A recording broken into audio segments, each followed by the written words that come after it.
Captain Jake Reynolds tried not to smile as the room full of alien diplomats stared at the ship design floating in the air. The blue hologram showed every detail of the UES Phoenix, humanity's newest warship.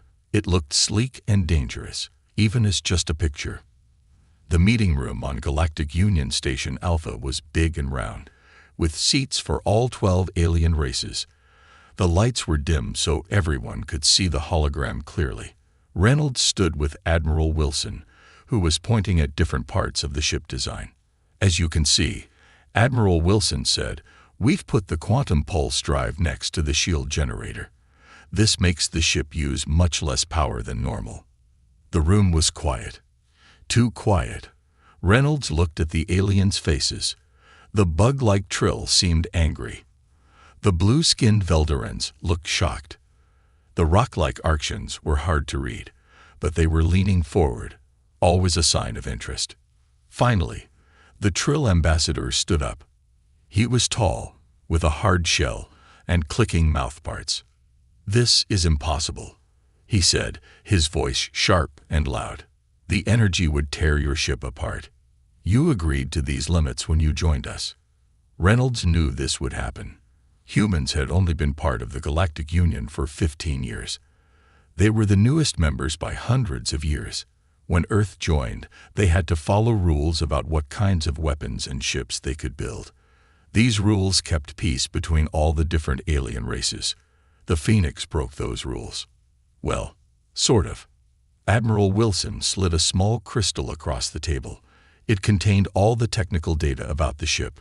"We found a gap in the rules," he said calmly. "The Proxima Accords limit how much power ships can use, not how the parts are arranged. The Phoenix follows every specific rule." The Veldoran admiral, named Thos, hit the table with his webbed hand. His blue skin turned purple with anger. "This warship shouldn't exist. You've twisted our rules." "We've looked at them creatively," Reynolds said.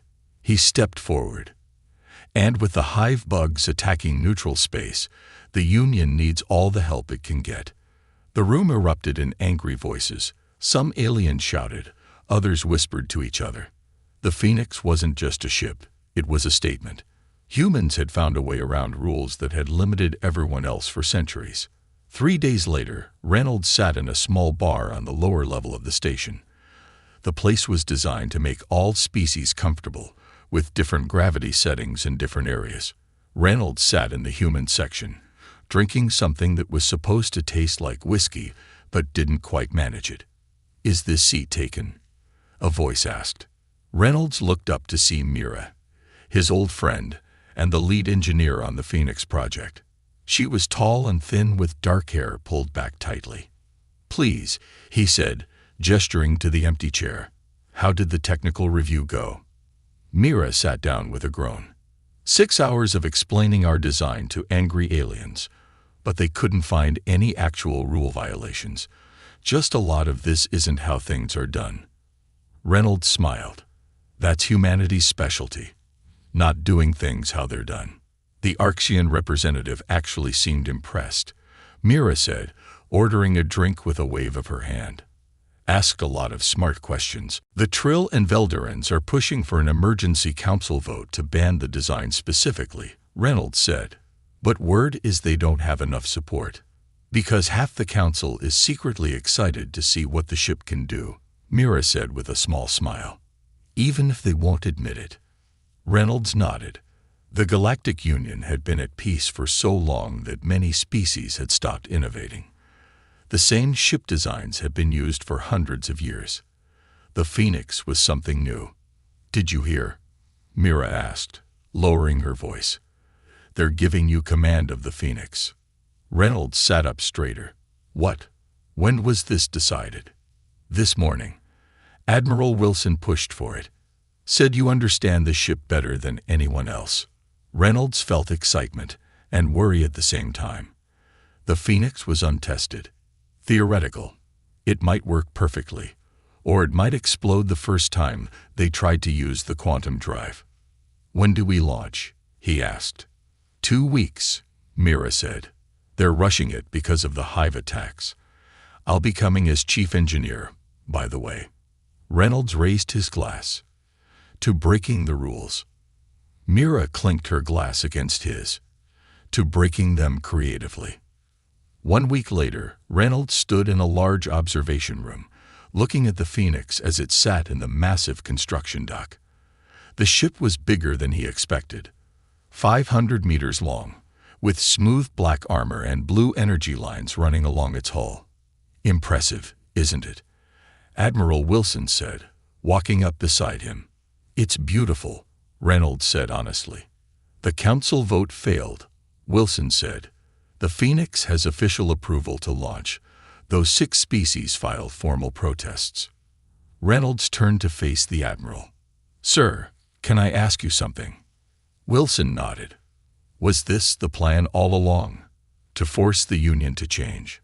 Wilson looked out at the ship for a long moment. The Union has been stuck for centuries, Captain.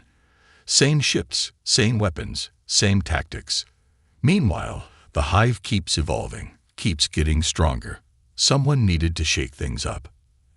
And that someone was us. Humans are good at breaking rules, Reynolds. Always have been. It's our best quality and our worst.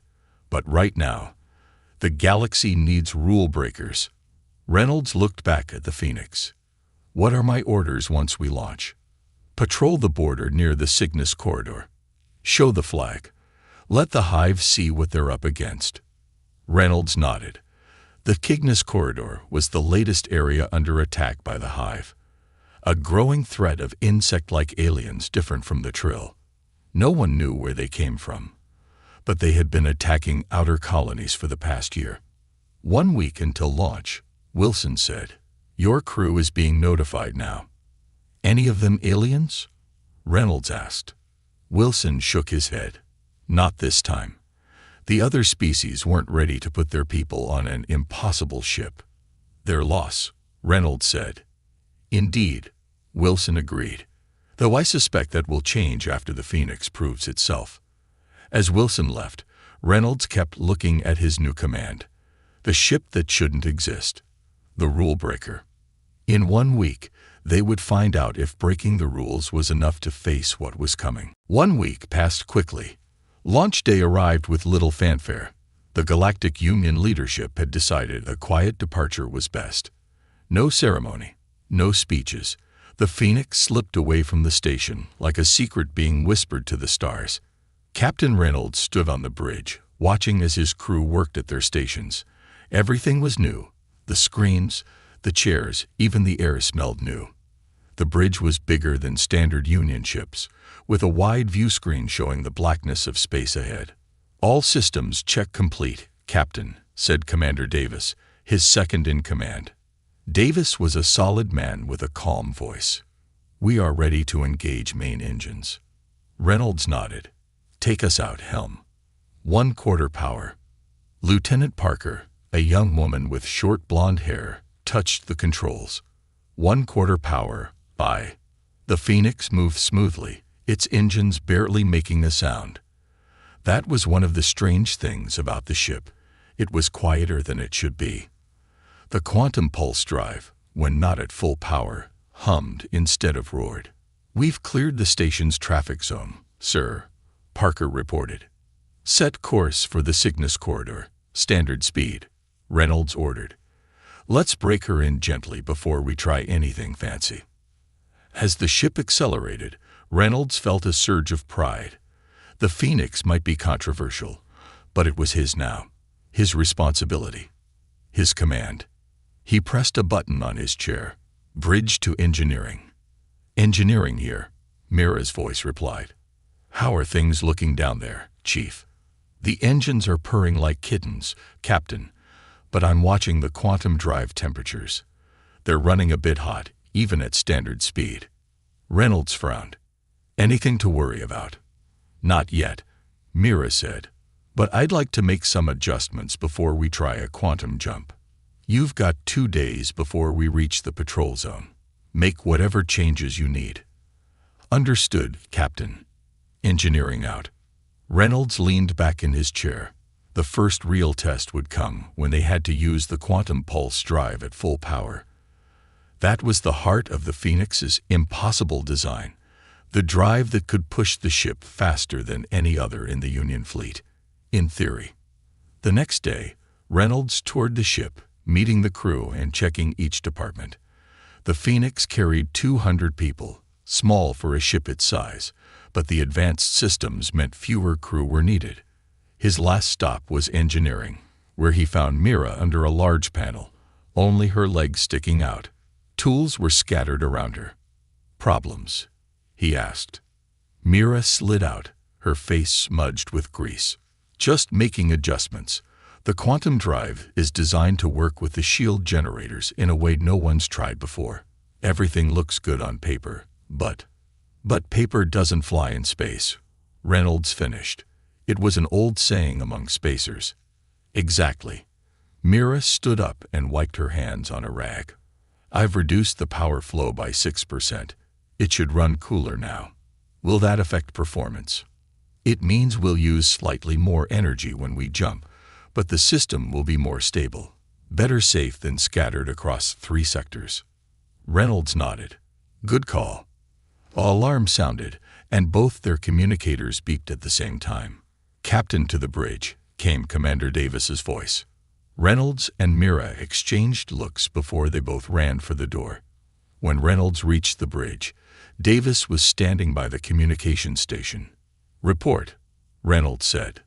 "We've received a distress call from the mining colony on Vega IX, Davis explained. "They're under attack by hive forces." Reynolds moved to the main screen, which now showed a star map. "Where's Vega IX in relation to us?" "Here, sir," Davis pointed. 8 hours away at Standard Drive. Lieutenant Mason, the communications officer, looked up from her station. "Sir, the message says they're facing 3 hive cruisers. Their shields are failing." "Any other Union ships in range?"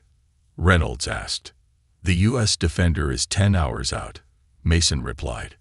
"They're already at maximum speed." Reynolds felt the weight of command press down on him.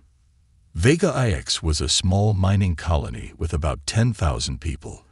If the shields failed before help arrived, "What about us?" he asked, turning to Davis. "How quickly could we reach them using the quantum drive?" Davis hesitated. 30 minutes at full capacity. "But sir, we haven't tested it yet." Reynolds looked around the bridge. Everyone was watching him, waiting for his decision. "Mira," he said into his communicator, "can the drive get us to Vega IX?" "Yes," she replied. "But I can't promise it won't shake us apart in the process." Reynolds made his decision. Alert medical to prepare for possible casualties. All hands to emergency stations. He sat in his command chair. "Helm, plot a course to Vega IX. Prepare for quantum jump." The bridge crew moved quickly, securing stations and checking systems. "Course plotted, sir," Parker reported. "Engineering reports quantum drive ready," Mason added. Reynolds took a deep breath. "Engage quantum drive. Full power." Parker pushed the controls forward. The ship hummed louder, then louder still until the sound became a deep throb that they could feel through the floor. "Quantum field forming," Davis reported, watching his screen. "Drive power at 80%, 90,100%. The view on the screen stretched and blurred. Reynolds gripped his chair as the ship shuddered around them. "We're entering quantum space," Parker said, her voice tight with concentration. The shuddering grew worse. A console at the back of the bridge sparked and went dark. "Power surge in Section 4, someone called out. "Reroute through secondary systems," Reynolds ordered. The ship lurched sideways, throwing 2 crew members from their seats. "Captain," Mira's voice came through the speakers. "The quantum field is destabilizing. The drive housing is showing microfractures." "How long to Vega IX?" Reynolds asked Davis. 22 minutes at current speed." Another panel exploded in sparks. The lights flickered. "Shield generators are overheating," Davis reported. "If they fail while we're in quantum space." He didn't need to finish. Everyone knew what would happen. The ship would be torn apart.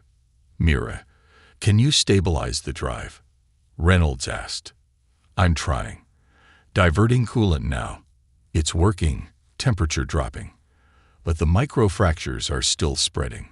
Reynolds faced an impossible choice: push on and risk his ship and crew, or drop out of quantum space and reach Vega IX too late.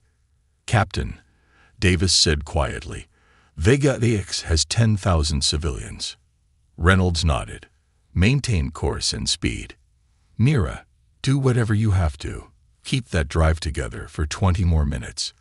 "I'll try, Captain. But you need to know, even if we make it there, we may not make it back. One problem at a time, Chief." Reynolds turned to Mason. "Send a message to Vega IX. Tell them help is coming." As the impossible ship pushed deeper into quantum space, systems straining beyond their limits, Reynolds watched the countdown timer. 20 minutes until they reached Vega IX. 20 minutes to prove that breaking the rules had been worth it. 20 minutes to save 10,000 lives, or lose everything trying. The Phoenix shuddered again, harder this time. Warning lights flashed across every console. "Hold together," Reynolds whispered to his ship.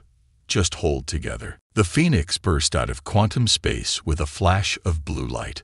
The ship shook violently one last time, then steadied. Emergency alarms blared across all decks. "Status report," Reynolds demanded, gripping his chair as the bridge stopped shaking. Davis checked his console, which flickered twice before stabilizing. "We've arrived at Vega IX, Captain. Quantum drive is offline. Hull integrity at 94%. Shields at 85%. Weapons systems?" Reynolds asked. "Online and functional," reported Lieutenant Wells from the tactical station.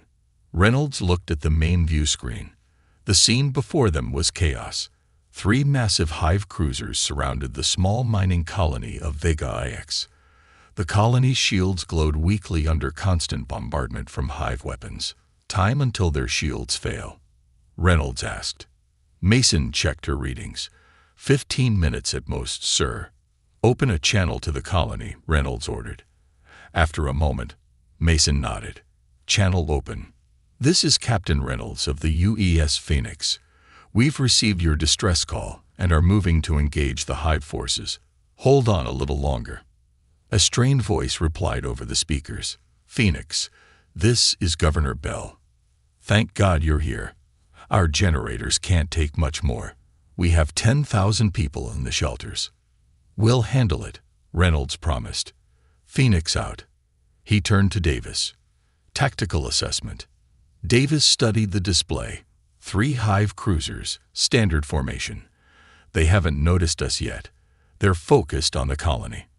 Reynolds nodded. "Let's use that to our advantage. Target the lead cruiser with the main cannon." The Phoenix's main weapon was the heart of its controversial design. By linking the quantum drive to the weapons systems, the ship could fire energy beams that no standard shield could stop. "Target locked," Wells confirmed. "Mira," Reynolds called through the communicator. "Can we fire the main cannon?" "Yes," she replied, her voice tight with stress. "But the quantum drive took heavy damage during the jump. We won't be jumping again anytime soon." "Understood. Prepare to fire main cannon." The bridge grew quiet as the weapons system charged. The Phoenix hummed with power as energy flowed from its core to the forward cannon. "Weapon at full charge," Wells reported. Reynolds leaned forward in his chair. "Fire." A brilliant beam of blue-white energy shot from the Phoenix. It crossed the space between them and the lead Hive cruiser in an instant. The beam cut through the alien ship shields like they weren't even there. The cruiser's hull split open, venting atmosphere and debris into space. "Direct hit," Wells called out. "Enemy vessel critically damaged." The view screen showed the Hive cruiser breaking apart, secondary explosions rippling along its length. "The other Hive ships are breaking off their attack on the colony," Davis reported.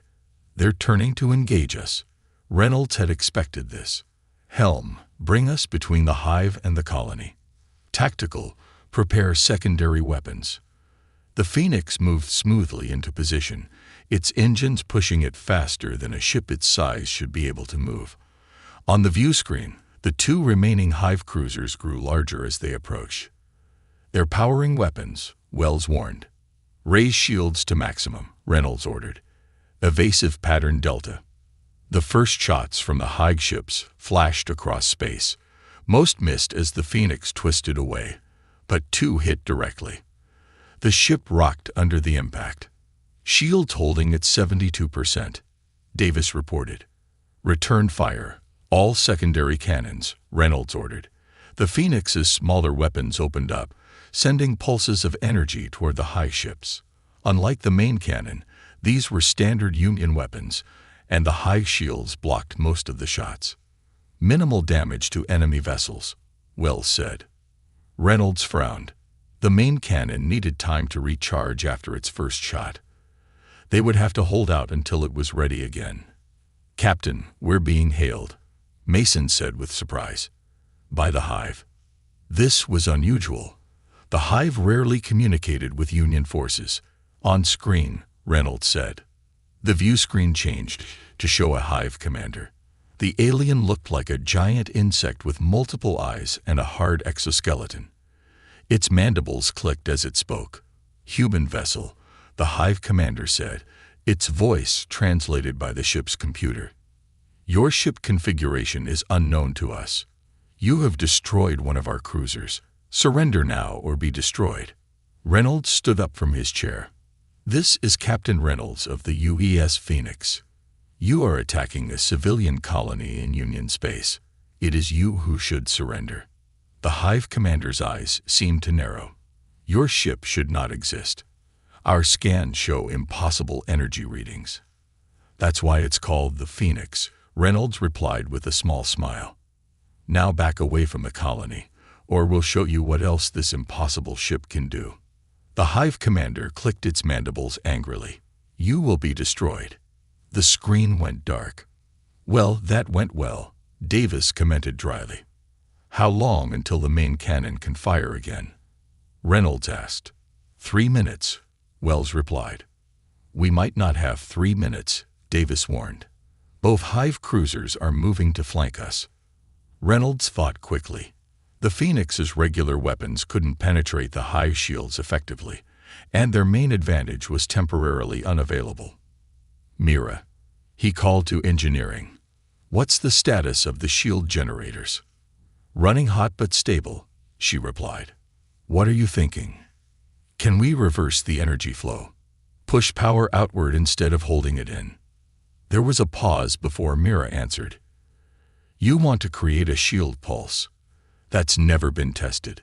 "Theory suggests it should work," Reynolds insisted. "Theory suggested this whole ship would tear itself apart," Mira reminded him. "But yes, I think I can do it. It will drain our shields completely for about 30 seconds. "That's our window," Reynolds decided. "Do it on my mark." He turned to Wells. "The moment our shield pulse hits them, target their propulsion systems with everything we've got." Both Hive cruisers were now on either side of the Phoenix, trapping it in a crossfire. Their weapons pounded against the Phoenix's shields. "Shields down to 45%, Davis reported. "We can't take much more of this." "Stand by," Reynolds ordered. He waited until the Hive ships were at their closest approach. "Now, Mira, shield pulse." The lights on the bridge dimmed as power surged to the shield generators. For a moment, nothing seemed to happen. Then the Phoenix's shields expanded outward in a wave of blue energy. The pulse slammed into both Hive cruisers simultaneously, making their shields flicker and distort. "Fire all weapons," Reynolds ordered. The Phoenix's secondary cannons fired in unison, targeting the engines of both Hive vessels. With their shields disrupted by the pulse, the shots hit home, causing explosions across their hulls. "Direct hits," Wells reported excitedly. "Their engines are damaged. Their shields are failing." "Main cannon status?" Reynolds asked. "Ready to fire in 30 seconds. Reynolds nodded. "Target the cruiser on the left. Prepare to fire." The Hive ships, damaged but not destroyed, We're trying to move away from the Phoenix. They're retreating, Davis said with surprise. Not far enough, Reynolds replied. Fire main cannon. Once again, the brilliant beam shot from the Phoenix. It struck the targeted Hive cruiser midsection, cutting it nearly in half. The alien ship broke apart in a series of explosions. The last Hive cruiser accelerated away, limping on damaged engines. Should we pursue? Davis asked. Reynolds considered this. No. Our priority is the colony. Let it go. He turned to Mason. Contact Governor Bell. Tell him the colony is secure. As Mason relayed the message, the bridge crew broke into smiles and quiet cheers. They had done the impossible. A single ship defeating 3 Hive cruisers and saving 10,000 lives. Reynolds looked at the broken remains of the destroyed Hive ships on the view screen. The impossible ship just did the impossible, Davis said quietly. Reynolds nodded. And the galaxy will never be the same. 3 days after the battle at Vega IX, the Phoenix remained in orbit around the mining colony. The quantum drive was still offline, and Mira's engineering team worked around the clock to repair it.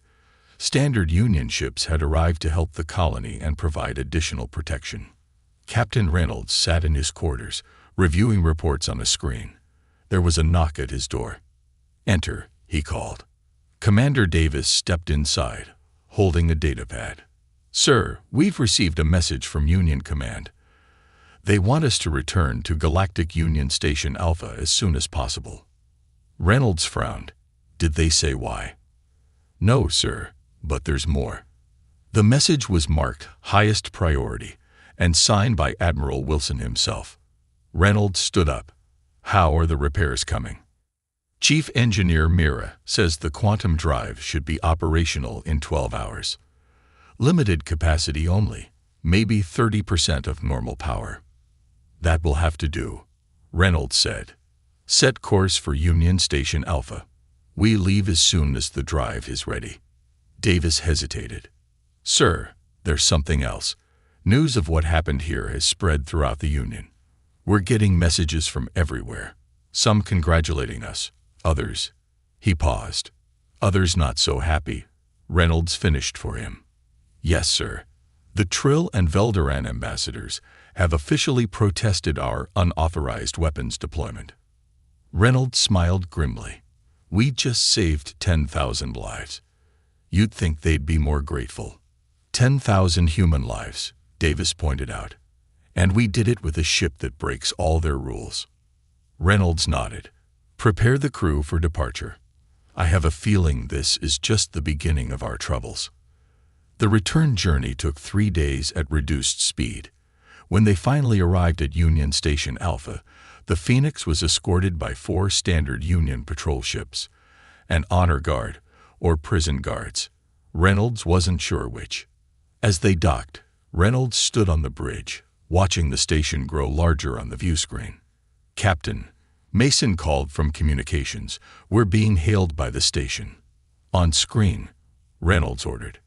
Admiral Wilson's face appeared. Captain Reynolds, welcome back. Your presence is requested in Council Chamber 1 immediately upon docking. Bring your first officer and chief engineer. Reynolds nodded. May I ask what this is about, Admiral? The Galactic Union Council has called an emergency session to discuss the Phoenix and its actions at Vega IX. I suggest you prepare to defend yourself, Captain. The screen went dark. That didn't sound good, Davis said quietly. Reynolds straightened his uniform. We did what was right. Now we face the consequences. The Grand Council chamber was the largest room on the station.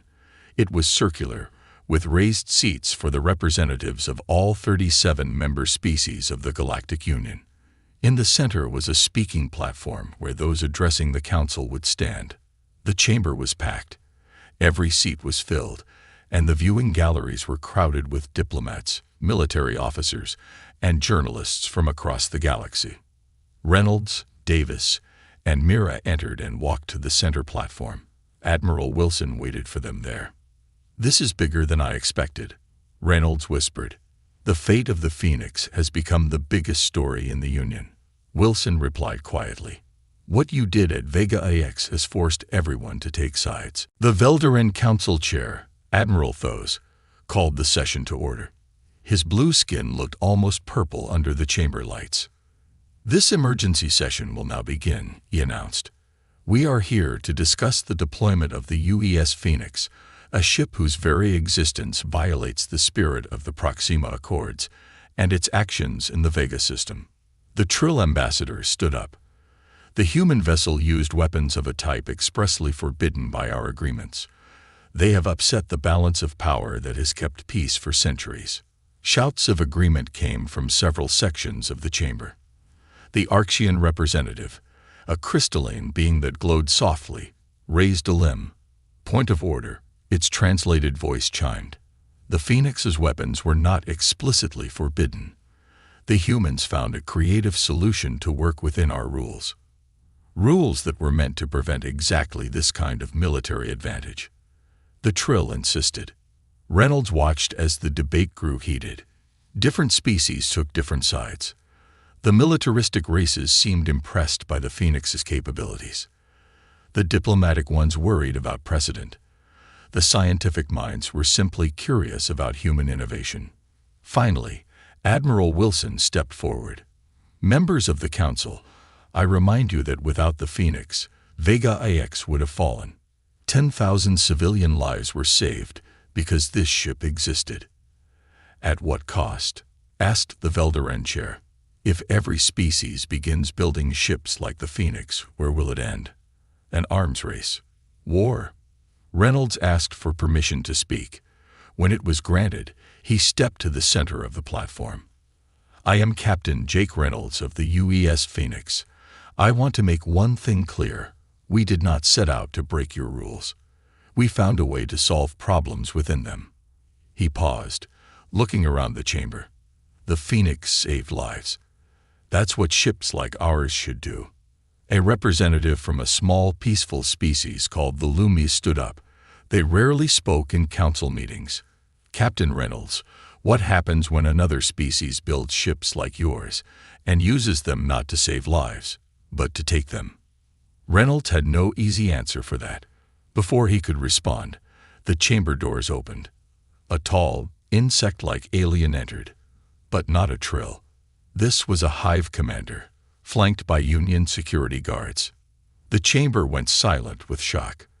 The hive rarely sent representatives to the Union. I am Commander Krizak of the Hive Collective. The alien's translator spoke. I have come to provide information about the true threat. Reynolds exchanged glances with Admiral Wilson. This was unexpected. The hive commander walked to the center of the chamber. The vessel you call Phoenix destroyed 2 of our ships and damaged a 3rd. Such power is impressive. Its mandibles clicked. But you do not understand why we attacked Vega IX. Enlighten us, the Veldaren chair said coldly. We detected signals from beyond the rim of the galaxy. Something is coming. Something worse than the hive. We attacked Vega IX to test its defenses, to see if your Union was ready. The hive's multiple eyes scanned the room. You are not ready. But that ship, it pointed at Reynolds, that impossible ship gives you a chance. Murmurs spread through the chamber as the council members digested this information. The Archean representative chimed in. Are you suggesting cooperation, Commander Krizak? I am suggesting survival, the hive replied. My people have been fleeing from this threat for generations. Now it approaches your space. The chamber erupted in voices. The council chair called for order repeatedly before the noise died down.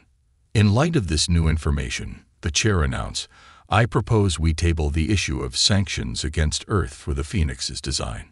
Instead, I call for a vote on the following. Should the Phoenix's technology be shared with all Union species to prepare for this potential threat? Reynolds held his breath as the votes were tallied. The result appeared on screens around the chamber. By a margin of 1 vote, the chair announced, the motion passes. Earth will provide full technical disclosure of the Phoenix's systems to all member species. As they left the chamber, Reynolds turned to Admiral Wilson. Sir, if we share the Phoenix's designs. Wilson nodded. Every species will build their own versions. I know. He smiled slightly. But that was always the plan, Jake. Reynolds stopped walking. What do you mean? The Phoenix wasn't just a warship. It was a message, a wake-up call to a union that had become too comfortable with its own limitations. Wilson looked at the stars visible through a viewport. Sometimes you need to break the rules to survive what's coming next. Reynolds realized the Phoenix had been as much a political tool as a military one. So what happens now? Wilson placed a hand on Reynolds' shoulder. Now we prepare. Together. 6 months had passed since the emergency council meeting. Captain Jake Reynolds stood on the observation deck of Earth's main orbital shipyard, watching as the final work was completed on the UES Phoenix Sci. The new ship was larger than its predecessor, with sleek black armor and blue energy lines running along its hull. She's beautiful, isn't she? Admiral Wilson said, walking up beside him. Reynolds nodded. Bigger, faster, and hopefully less likely to tear itself apart. Wilson laughed. The engineers tell me the quantum drive issues have been completely resolved. No more microfractures. Reynolds turned to look at the other construction bays visible through the large window. 5 more ships of similar design were in various stages of completion. The Phoenix fleet is coming together nicely. Not just our fleet, Wilson said, handing Reynolds a data pad. Take a look. The pad showed images from shipyards across the Galactic Union, Veldaren ships with quantum pulse drives, Trill cruisers with advanced shield technology. Even the crystalline Arctians had adapted the Phoenix design to their unique requirements. Everyone's building their own versions, Reynolds said, and improving on our design in ways we never considered, Wilson added. The Veldarans found a way to make the quantum drive 15% more efficient. The Trill developed a new shield configuration that reduces power consumption. Reynolds smiled. So instead of an arms race, we got collaboration. Exactly. When faced with a common threat, old rivals become allies. Even the Hive are sharing some of their biotechnology with us now. A young officer approached them and saluted. Admiral, Captain, the launching ceremony is about to begin.